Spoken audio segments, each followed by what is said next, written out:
ओम शांति। प्यारे भाई बहनों, आपका स्वागत है हमारे 7 दिन की साप्ताहिक कोर्स के श्रृंखला में। आज हम जानेंगे शिव और शंकर में अंतर।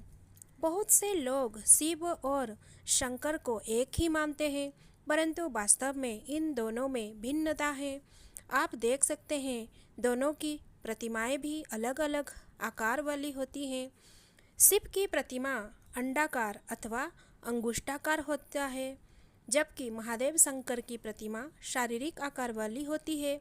यहाँ उन दोनों का अलग अलग परिचय जो कि परमपिता परमात्मा शिव ने स्वयं हमें समझाया है तथा अनुभव कराया है, स्पष्ट किया जा रहा है। जैसा कि आप चित्र में देख रहे हैं, महादेव शंकर ये ब्रह्मा और विष्णु की तरह सूक्ष्म शरीरधारी हैं।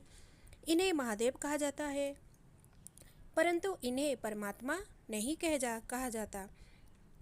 ये ब्रह्मा देवता तथा विष्णु देवता की तरह सूक्ष्म लोक में शंकरपुरी में वास करते हैं।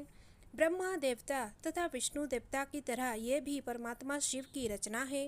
ये केवल महाविनाश का कार्य करते हैं, इसीलिए इन्हें संहारकर्ता कहते हैं। स्थापना और पालना के कर्तव्य इनके नहीं है। परमपिता परमात्मा शिव की विशेषताएं। पहला, ये चेतन ज्योतिर्बिंदु हैं और इनका कई अपना स्थूल या सूक्ष्म शरीर नहीं है, ये परमात्मा है। दूसरा, ये ब्रह्मा विष्णु और शंकर के लोक अथवा सूक्ष्म देवलोक से भी परे ब्रह्मलोक मुक्ति धाम में वास करते हैं। तीसरा, ये ब्रह्मा विष्णु तथा शंकर के भी रचयिता अर्थात त्रिमूर्ति हैं। चौथा, ये ब्रह्मा द्वारा स्थापना, शंकर द्वारा महाविनाश और विष्णु द्वारा विश्व का पालन करा के विश्व का कल्याण करते हैं। शिव का जन्मोत्सव रात्रि में क्यों होता है? रात्रि वास्तव में अज्ञान, तमोगुण अथवा पापाचार की निशानी है। अतः द्वापर युग और कलयुग के समय को रात्रि कहा जाता है।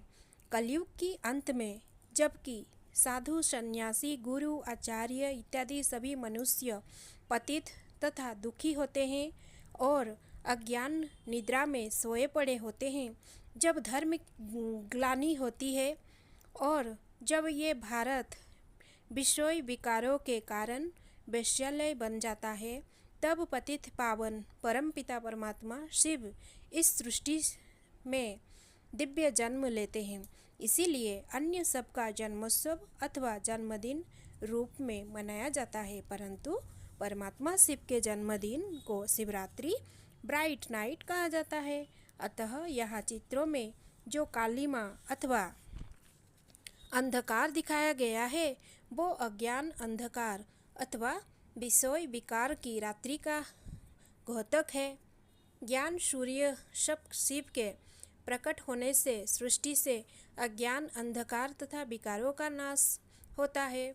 जब इस प्रकार अवतरित होकर ज्ञान सूर्य परमपिता परमात्मा शिव ज्ञान प्रकाश देते हैं, तो कुछ ही समय में ज्ञान का प्रवाह सारे विश्व में फैल जाता है और कलयुग तथा तमोगुण के स्थान पर संसार में सतयुग और सतगुण की स्थापना हो जाती है और अज्ञान, अंधकार का तथा विकारों का विनाश हो जाता है।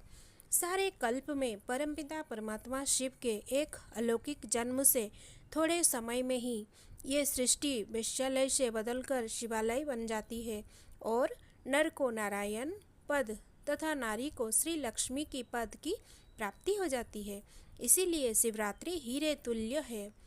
अच्छा, ओम शांति।